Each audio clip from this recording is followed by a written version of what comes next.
Assalamualaikum warahmatullahi wabarakatuh. Ada slogan mengatakan, hidup memang pedih, tapi korupsi bukan solusi. Saya, Hesri Mintawati, dosen Setukpa Lemdiklat Polri, Sukabumi, Jawa Barat akan menyampaikan penyuluhan tentang anti korupsi yang terdiri dari 5 agenda. Agenda yang pertama, saya akan memberikan penyuluhan tentang dasar hukum pemberantasan korupsi. Sedangkan agenda yang kedua adalah pengertian tentang korupsi. Agenda yang ketiga adalah mengenai dampak korupsi. Agenda yang keempat saya akan menjelaskan tentang indikator keberhasilan. Agenda yang kelima, nilai-nilai anti korupsi. Bapak Ibu yang berbahagia, saya akan menyampaikan pada indikator yang pertama. Dasar hukum pada agenda pertama adalah menurut Undang-Undang Nomor 31 Tahun 1999 bahwa korupsi adalah seorang yang dikategorikan melawan hukum, melakukan perbuatan dengan memperkaya diri, menguntungkan diri sendiri atau orang lain, atau suatu korporasi menyalahgunakan kewenangan maupun kesempatan atau sarana yang ada padanya karena jabatan atau kedudukan yang dapat merugikan keuangan negara atau perekonomian negara. Bapak Ibu yang berbahagia, pada materi yang ketiga adalah mengenai dampak korupsi.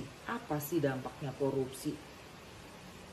Pertama adalah di bidang ekonomi, di mana pada bidang ekonomi terdapat ketidakseimbangan finansial negara. Kemudian yang kedua, pertumbuhan ekonomi yang terhambat. Kemudian yang ketiga, penghasilan pajak negara menjadi berkurang. Bahkan ancaman inflasi, penurunan kualitas barang dan jasa. Sedangkan yang keenam, meningkatnya utang negara.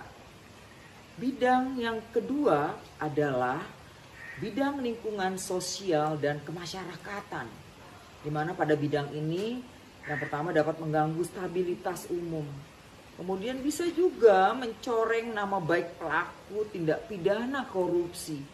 Kemudian yang tiga, kemiskinan semakin bertambah, dan yang keempat, terbatasnya akses.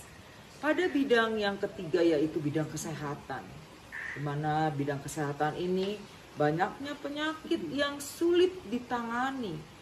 Seperti yang kita tahu bersama pada saat ini, banyak terkena COVID-19. Yang kedua adalah fasilitas yang dibedakan. Pada bidang yang keempat adalah bidang hukum dan pemerintah, di mana yang pertama adalah kepercayaan masyarakat pada pemerintah. Kemudian yang kedua adalah money politik yang semakin tinggi. Yang ketiga, hukum yang tidak adil. Bapak Ibu yang sangat saya banggakan, pada indikator yang keempat adalah keberhasilan pemberantasan korupsi, yaitu menurunnya persentase tindak pidana korupsi. Kemudian yang kedua, kepercayaan publik terhadap pemerintah semakin menguat. Yang keempat, pengembalian uang negara semakin meningkat. Sedangkan yang keempat ada sistem pengawasan melekat pada instansi-instansi efektivitas yang meningkat. Pada materi yang kelima adalah nilai anti korupsi, di mana nilai anti korupsi terdiri dari 9 nilai, di mana nilai yang pertama adalah kejujuran.